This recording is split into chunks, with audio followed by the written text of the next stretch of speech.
FC Bournemouth playing to the best of their ability. In the end, they settle for a point. Edwin?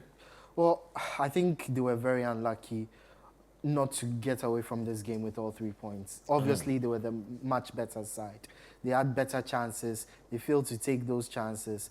But for Man United, I think we saw a manifestation of the problems they've been having all season.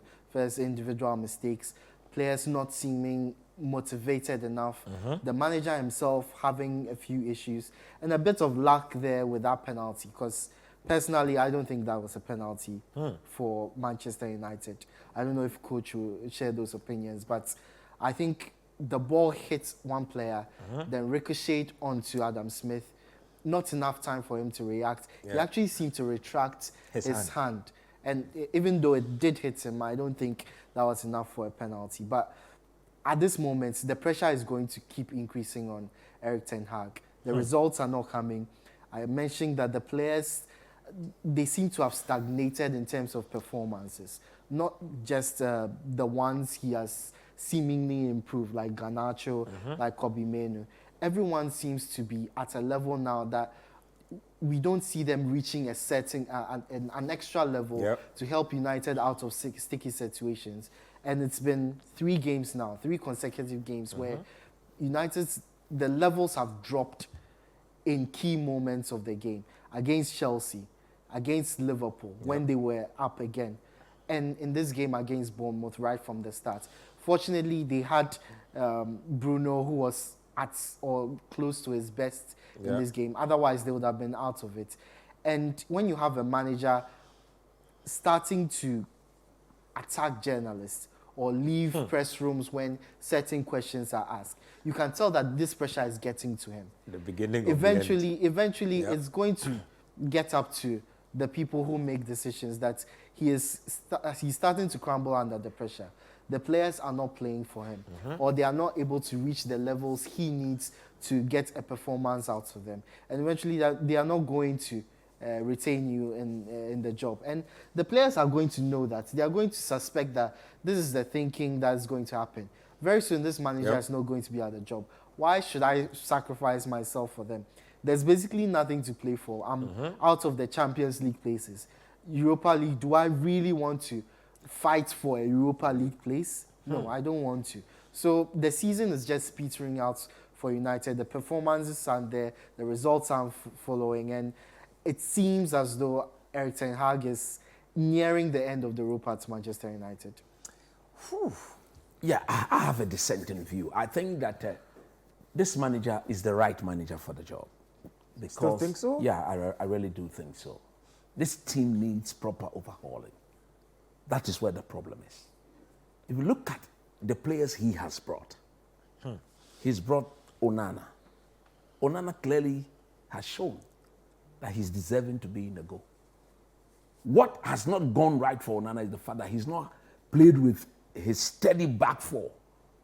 He's been in the post and he's had to cope with 28 different back pair.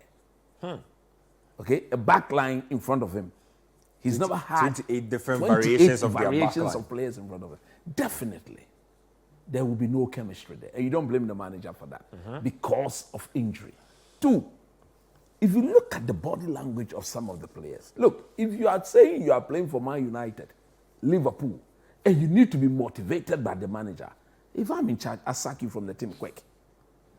Because how many players get a chance to play for Man United? That's an opportunity of a That's lifetime. of a lifetime. That alone. Because if you listen to Paul Scholes, Roy Keane, when they were playing for United, Fergie need not motivate them. So Fergie never went there. They themselves knew, but by putting on the jersey, by wearing the badge, they need to step out there and play for the team. Okay? What needs to be done in order to bring this team back to the level is what Jim Ratcliffe and his people are not trying to do. Do you know what they should be doing? What's that? This manager came into this team after it's gone through its worst ever Premier League season. He won the Carabao Cup, got you back Champions League football, and then he lost in the FA Cup final. He gave a list that sack 11 players, bring me at least 7 or 8. Of all those he requested for, he was given his number 1 choice in Mason Mount, and then his second choice, striker. No other first choice was brought to him. Now, the season starts, and then there are a series of injuries here and there. He's battling with the changes and all that. The point I'm making is that the English press have not highlighted the English players in the team who are not performing, like Marcus Rashford. But week in, week out, they are pointing at the manager. If you are Jim Ratcliffe, you should be telling the players that, look, I'm going to provide proper structure for this manager to work under.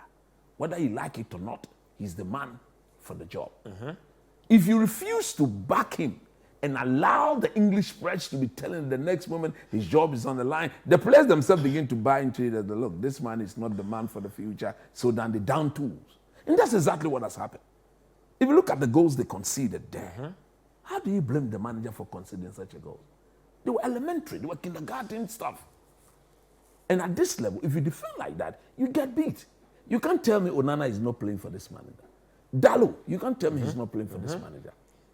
Okay, somebody like Rashford, I mention it because I have never seen or I've never heard the English press go for him like they've gone for Anthony, like they've gone for Casemiro, like they've gone for Rafael Varane. But if you look at Man U week in, week out, the worst player on that page is Marcus Rashford. Is it because he's English? That is so unfair.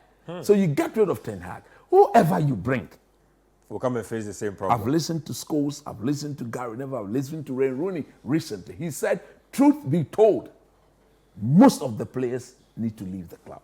You need a completely new reset. And if I believe that with the record of Eric Ten Hag in working with young players, look at Kobe Mainoo, look at Kwambala, look at Garnacho, look at Ahmad, the young boys are beginning to come to the party.